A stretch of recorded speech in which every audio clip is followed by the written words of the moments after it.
السلام علیکم ورحمۃ اللہ وبرکاتہ۔ یہ دارالسلام اسٹوڈیو لاہور پاکستان ہے۔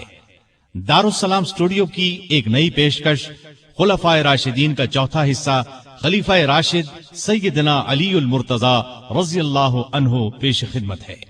جی ہاں، اسلام کے چوتھے خلیفہ راشد سیدنا علی المرتضی رضی اللہ عنہ کی زندگی کے خون چکا واقعات، انہوں نے خلافت کے 6 مشکل ترین سال کیسے گزارے، انتہائی دلچسپ انداز میں۔ اس سلسلے کی 3 سیڈیز آپ پہلے ہی سن چکے ہیں، تو آئیے سنتے ہیں چوتھے خلیفہ راشد کے حالات و واقعات۔ پیشکش محمد طارق شاہد۔ اللہ تعالی کا ارشاد ہے، جو اللہ اور اس کے رسولوں پر ایمان لائے ہیں، یہی تو وہ ہیں جو ان کے پروردگار کے نزدیک صدیق اور شہید ہیں، ان کے لیے اجر و ثواب ہوگا۔ ارشاد نبوی ہے، اے علی، کیا تم اس پر راضی نہیں کہ تمہیں میرے ساتھ وہی نسبت ہو جو ہارون علیہ السلام کو موسیٰ علیہ السلام کے ساتھ تھی؟ البتہ میرے بعد کوئی نبی نہیں ہوگا۔ جماعت اصحاب روشن ستارے ہیں، آسمان پر موجود ستاروں کی روشنی کم و بیش ہے۔ یہی مثال صحابہ کرام رضی اللہ عنہم کی ہے، لیکن ہیں سبھی روشن۔ ان میں سب سے نمایاں، سب سے روشن اور سب سے تابناک بہرحال پہلے 4 صحابہ رضی اللہ عنہم ہی ہیں۔ یہی پہلے 4 اصحاب خلفائے راشدین ہیں۔ عشرہ مبشرہ میں بھی سب سے پہلے انہی کا نام ہے۔ یوں تو اللہ تعالیٰ نے قرآن مجید میں رسول کریم صلی اللہ علیہ وسلم کے سارے ہی صحابہ کو جنت کی بشارت دی ہے، پھر ان صحابہ کا درجہ سب سے بلند بتایا جنہوں نے اسلام لانے میں پہل کی، اللہ کے راستے میں ہجرت کی، کافروں سے جہاد کیا۔ سیدنا علی رضی اللہ عنہ ایسے ہی صحابہ میں شامل ہیں۔ انہیں یہ عزت بھی حاصل ہے کہ وہ بدری صحابی ہیں۔ اللہ تعالیٰ نے بدری صحابہ کی سب خطائیں معاف کر دیں۔